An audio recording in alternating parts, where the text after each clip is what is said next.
अंत में राजस्थान में चुनावी बिसात बिछने वाली है। प्रदेश में दो बड़ी राजनीतिक पार्टियां हैं जिनका आजादी के बाद से ही सत्ता पर दबदबा रहा है।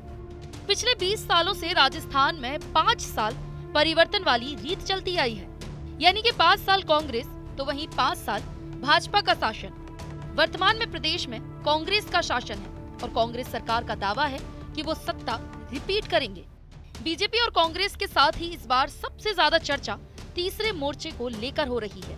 इस सरगर्मी को हवा तो 2018 के चुनाव में हनुमान बेनीवाल ने दे ही दी थी, मगर तब उनकी पार्टी के खाते में महज 3 सीटें आई थी। इस बार तीसरे मोर्चे को लेकर सरगर्मी इसलिए बड़ी हुई है कि इस तीसरे मोर्चे के दावेदारों में हनुमान बेनीवाल की पार्टी आरएलपी के साथ ही दिल्ली के सीएम अरविंद केजरीवाल की पार्टी आप और असदुद्दीन ओवैसी की पार्टी एआईएमआईएम भी राजस्थान के चुनाव में ताल ठोकने को तैयार है।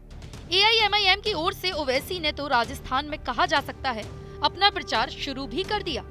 ओवैसी के निशाने पर बीजेपी और कांग्रेस के साथ ही सचिन पायलट भी हैं। तभी ओवैसी ने पायलट के गढ़ में उनको चुनौती दी थी कि राजस्थान में 9 मुस्लिम एमएलए जीतते हैं, जिसमें से 3 हमारे मेवात के मियों मुसलमान है। आज हमने देखा कि भरतपुर में जुनैद और नासिर को मार दिया गया। कितने एमएलए जबान खोलकर बोले, कितने एमएलए खुलकर मजम्मत किए।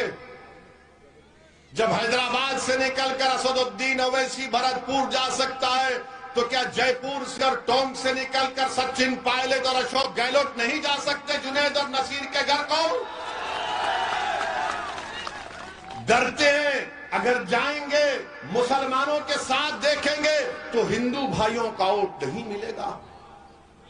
ये सच्चाई है, याद रखो आप। तभी मोदी जी दौसा जा रहे हैं, असद ओवैसी टोंक जा रहे हैं। ये दोनों हमारे नेता 4 साल से कहां गायब थे? सड़कों का उद्घाटन करने के लिए जब चुनाव आए हैं तो आप बड़े बड़े भाषण देने आ रहे हो। चुनाव आए हैं तो आप मजहब की बात करते हो, धर्म की बात करते हो, लेकिन चुनाव से पहले भी आप नहीं थे। और मैं आपको वादा कर रहा हूं, जिस दिन राजस्थान के चुनाव खत्म हो जाएंगे, ये लोग फिर यहां से गायब हो जाएंगे। ये तो यहां हम सब लोग जो बैठे हैं, आप सबके दुख सुख के साथी हैं। पायलट के गढ़ में पायलट को ओवैसी की इस चुनौती पर पायलट समर्थकों का कहना है कि सचिन पायलट को भाजपा और ओवैसी मिलकर भी नहीं हरा सकते। दरअसल ओवैसी की इस चुनौती को ये संकेत माना जा रहा है कि उनकी पार्टी टोंक से चुनाव लड़ सकती है। इसकी वजह है टोंक सीट का मुस्लिम बाहुल्य होना। टोंक में गुर्जर मतदाताओं की संख्या करीब 45,000 है। SC/ST की संख्या करीब 80,000 है।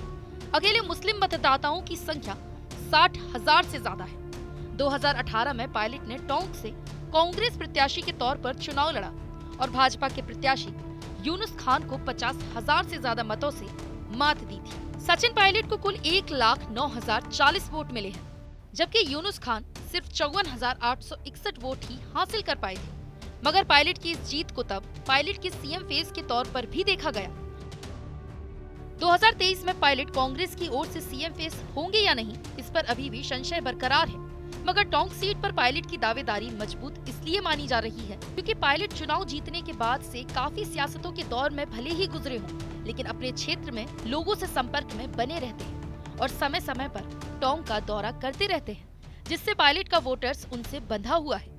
पायलट की जीत की उम्मीद इसलिए भी है क्योंकि कहा जा सकता है कि 2018 के चुनाव में 60,000 से भी ज्यादा मुस्लिम मतदाताओं ने भी बीजेपी के मुस्लिम उम्मीदवार और तत्कालीन सरकार के यूडीएच मंत्री यूनुस खान को दरकिनार कर पायलट पर भरोसा किया।